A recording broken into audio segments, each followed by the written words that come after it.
Hi friends आमी अनिमा welcome to my channel अनिमा रान्नाघर। तो बंधुरा आमी आज के आरेकटा नतून धरनेर रेसिपि निये चले एसेछि पाबदा माछेर झाल। तार जोन्नो आमी कड़ाई बसिए दिलाम। तो ये रेसिपिटा आमी पुरो सर्षेर तेल दिये बानाबो। कड़ाईते आमी सर्षेर तेल दिये दिलाम।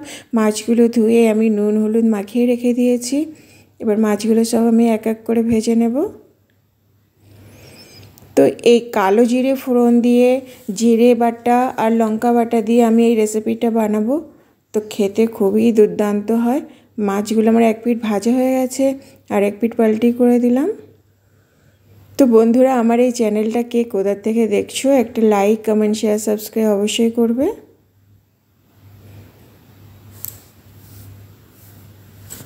মাছগুলো আমার সব ভাজা হয়ে গেছে। মাছগুলো আমি উঠিয়ে নিলাম। এমনি করে সব মাছগুলো আমি ভেজে নেব। এর জন্য আমি একটা মশলা রেডি করে রেখেছি কাঁচা লঙ্কা আর জিরে। এবার আমি তেলে ফোড়নে দিলাম কালো জিরে একটু বেশি করে দিলাম যেহেতু এটা কালো জিরে দিয়ে পাতলা ঝোল হবে। আর আমি 4টে কাঁচা লঙ্কা চিড়ে দিলাম। তো এই তেলের মধ্যে কালো জিরে আর কাঁচা লঙ্কা দিলে পরে যা সুন্দর একটা ফ্লেভার বেরোয় না, অসাধারণ। এবার একটা ছোট সাইজের টমেটো কেটে দিয়ে দিলাম, দিয়ে ভালো করে নাড়াচাড়া করে দিলাম। অল্প করে লবণ দিলাম, লবণটা আপনারা স্বাদ অনুসারে দেবেন। আর দিলাম হলদি পাউডার, দিয়ে ভালো করে নাড়াচাড়া করে দিলাম।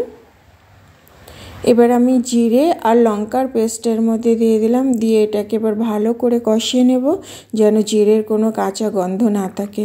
এমনভাবে কষাতে হবে পুরো মশলাটা যেন পুরো ভালোভাবে কষানো হয়ে যায়। তো এই কালো জিরে ফোড়ন দিয়ে জিরে বাটা দিয়ে এই রেসিপিটা একবার বানিয়ে খেয়ে দেখবেন। অল্প একটু লঙ্কা গুঁড়ো দিলাম। এই রেসিপিটা একটু ঝাল ঝাল বেশি ভালো লাগে। গরম গরম ভাতের সাথে তো এই রেসিপি দিয়ে এক থালা ভাত খাওয়া হয়ে যায়। দেখুন আমার মশলাটা পুরো ভালোভাবে কষানো হয়ে গেছে। এবার আমি পরিমাণ মতো জল দিয়ে দিলাম।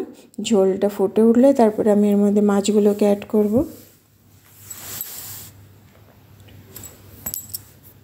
দেখুন ঝোলটা ফুটে গেছে। এবার আমি মাছগুলোকে দিয়ে দিলাম। এই মাছ দেওয়ার পরে বেশিক্ষণ ফোটাতে হবে না, অল্প একটু 2-3 মিনিট ফুটলেই হয়ে যাবে, কেননা পাবদা মাছ একটু নরম হয়, ওই জন্যে এটা 2-3 মিনিট ফোটালেই তারপরে নামিয়ে দেওয়া হবে। তো দেখুন পাবদা মাছের ঝাল আমার রেডি। ওপর থেকে দিয়ে দিলাম ধনেপাতা। ধনেপাতাটা অপশনাল হলো, থাকলে দেবেন, না থাকলে নাও দিতে পারেন। তো পাবদা মাছের ঝাল আমার রেডি। তো বন্ধুরা আমার এই রেসিপিটা যদি ভালো লাগে অবশ্যই জানাবেন এবং ঘরে একবার এইভাবে বানিয়ে খেয়ে দেখবেন। গরম গরম ভাতের সাথে এই কালো জিরে লঙ্কা ফোড়ন দিয়ে আর জিরে বাটা দিয়ে পাবদা মাছের ঝাল তো অসাধারণ লাগে। তো চলো tata, bye bye, have a nice day.